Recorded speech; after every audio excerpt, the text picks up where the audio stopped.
Hello everyone, मैं राजू भंडारी आप सबका स्वागत करता हूं अपने चैनल इलेक्ट्रिकल अड्डा में। जैसा आप सबको पता है कि हमने क्लास 12 की जो है फिजिक्स का फर्स्ट चैप्टर स्टार्ट किया है, तो उसमें जो हम नेक्स्ट वीडियो देखने वाले हैं वो देखने वाले हैं कूलाम का नियम। ठीक है कि कूलाम का नियम क्या होता है। कूलाम का नियम शायद आपने 9th में ही पढ़ा होगा। तो कूलाम का नियम किस लिए यूज करते हैं हम इसका यूज करते हैं बल निकालने के लिए। और बल कहाँ निकालने के लिए, यानी फोर्स कहाँ निकालते हैं हम, आवेशों के बीच में। ठीक है, तो कूलाम का नियम का उपयोग हम करते हैं बल को निकालने के लिए कहाँ पे, आवेशों के बीच में। तो जैसे आपके पास सपोज दो आवेश है, एक आवेश यह है, एक आवेश ये है।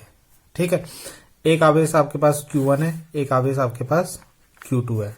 ठीक, और इनके बीच की दूरी सपोज कितनी है, R। यानी दो आवेश उठाए आपने, एक को यहां रखा, एक को यहां रखा, उनको कुछ दूरी पर रखा होगा R। यानी R कुछ भी हो सकता है, कम भी हो सकता है, ज्यादा भी, कितना। ठीक है, अब ये दोनों आवेश कैसे हो सकते हैं, या तो दोनों प्लस प्लस या दोनों माइनस हो सकते हैं। अगर दोनों प्लस और दोनों माइनस होंगे तो आपको पता है उनके बीच में क्या होगा, प्रतिकर्षण होगा। और अगर एक प्लस और एक माइनस होगा तो उनके बीच में क्या होगा, आकर्षण। तो ये जो प्रतिकर्षण और आकर्षण इनके बीच में होगा, ठीक है, प्रतिकर्षण बल या आकर्षण बल, वही हमें निकालना है। तो ये जो बल होता है वो कितना होता है, तो इस बल को हम निकाल सकते हैं कि ये जो बल होता है इन दोनों आवेशों के गुणनफल के अनुक्रमानुपाती, यानी इन दोनों का Q1 Q2 ये इनका गुणनफल हो गया, उसके अनुक्रमानुपाती, तथा उनकी बीच की जो दूरी होती है, उनकी बीच की दूरी कितनी है, R के व्युत्क्रमानुपाती होता है। इनकी बीच की दूरी के स्क्वायर ठीक है, स्क्वायर लेना है इसको, के व्युत्क्रमानुपाती होता है। ठीक, तो इसका क्या मतलब है, इसका इन दोनों का मतलब यह है कि इन दोनों की वैल्यू जितनी ज्यादा होगी ये फोर्स उतना ज्यादा होगा। फर्स्ट इक्वेशन का मतलब यह है। ठीक है, यानी जैसे जैसे आप क्या करोगे, इनकी वैल्यू को बढ़ाओगे Q1 Q2 को, तो फोर्स उनके बीच में ही है, चाहे वो प्रतिकर्षण हो चाहे आकर्षण हो, उन दोनों की वैल्यू क्या होगी, धीरे धीरे बढ़ती रहेगी। ठीक, दूसरी इक्वेशन का मतलब क्या है, दूसरी समीकरण का मतलब यह है कि अगर आपने इनके बीच की दूरी को क्या कर दिया, कम कर दिया।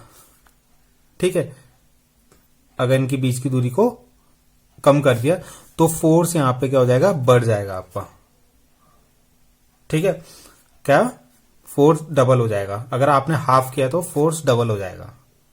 ठीक, तो जैसे आप इनके बीच की दूरी को कम करते रहोगे, फोर्स क्या होगा, उनके बीच में बढ़ता रहेगा। वो आपको पता ही है, जैसे दोनों आवेश मतलब दोनों आवेश पास पास आएंगे, अगर दोनों प्लस प्लस होंगे तो उनके बीच में प्रतिकर्षण ज्यादा होगा।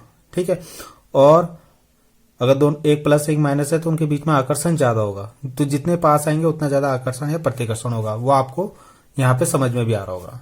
ठीक है, तो आप इन दोनों इक्वेशन को सब अगर आप ऐड करो तो क्या बनेगी, Q1 Q2 upon R square. ठीक है, ये आपकी इक्वेशन, दोनों इक्वेशन को मिला के बना। अब यहाँ पे आप समानुपाती का साइन हटाओगे तो क्या कांस्टेंट लोगे, K कांस्टेंट लोगे। ठीक है, और ये फॉर्मूला बन जाएगा Q1 Q2 upon R square.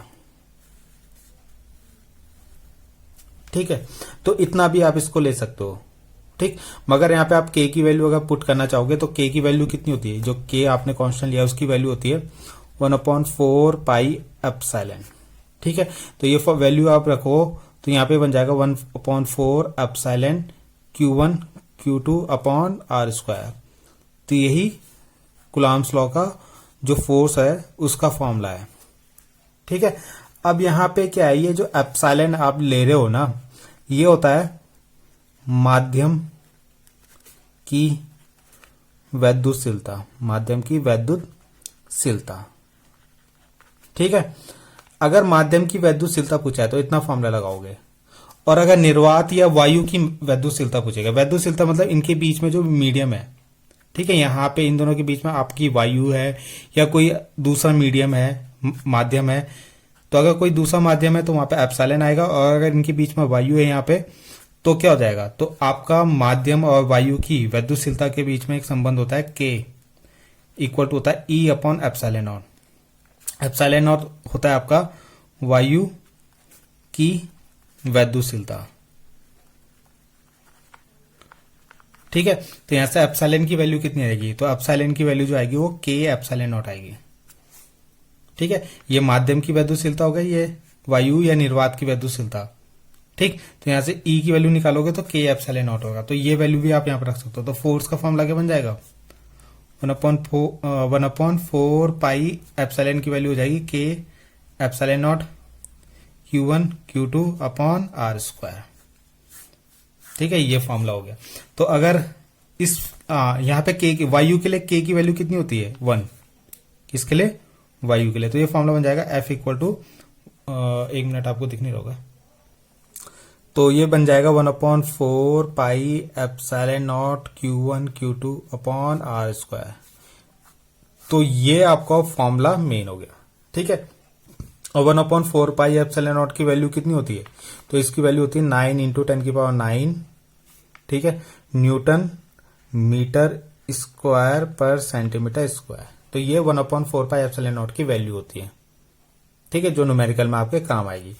तो अगर एग्जाम में आएगा तो आप यहां तक भी कर सकते हो, यहां तक नहीं, यहां तक एप्सिलॉन की वैल्यू। ठीक है, और या आप ई की जगह ये एप्सिलॉन की जगह एप्सिलॉन नॉट भी लिख सकते हो। ठीक है, तो यहां तक आपको लिखना है कूलाम के नियम में। बाकी आप यहां पे क्या याद रखना होगा आपको, एप्सिलॉन नॉट की वैल्यू भी आप याद रख सकते हो। तो एप्सिलॉन नॉट की वैल्यू जो होती है वो होती है आपकी 8.854, इसकी यूनिट जो होती है वो centimetre square newton inverse metre की पावर -2। ठीक है, ये इसकी एप्सिलॉन नॉट की वैल्यू होती है। ठीक है, तो ये चीजें आपको याद रखनी, एक तो न्यूमेरिकल के लिए ये याद रखना है, एक ये याद रखना है। ठीक, तो आई होप आपको ये समझ में आया होगा कूलाम्स का नियम, बहुत सिंपल सा था ये। तो अगर आपको इससे कोई भी रिलेटेड कोई भी क्वेरी हो, कोई भी दिक्कत हो, तो आप मेरे से पूछ सकते हो। ठीक है, या किसी जो आपको इस सब्जेक्ट, ये जो सब्जेक्ट है फिजिक्स से रिलेटेड कोई भी क्वेरी हो किसी भी चीज में, तो आप प्लीज कमेंट कीजिएगा। ठीक है, मैं उसको देख लूंगा। तो थैंक यू।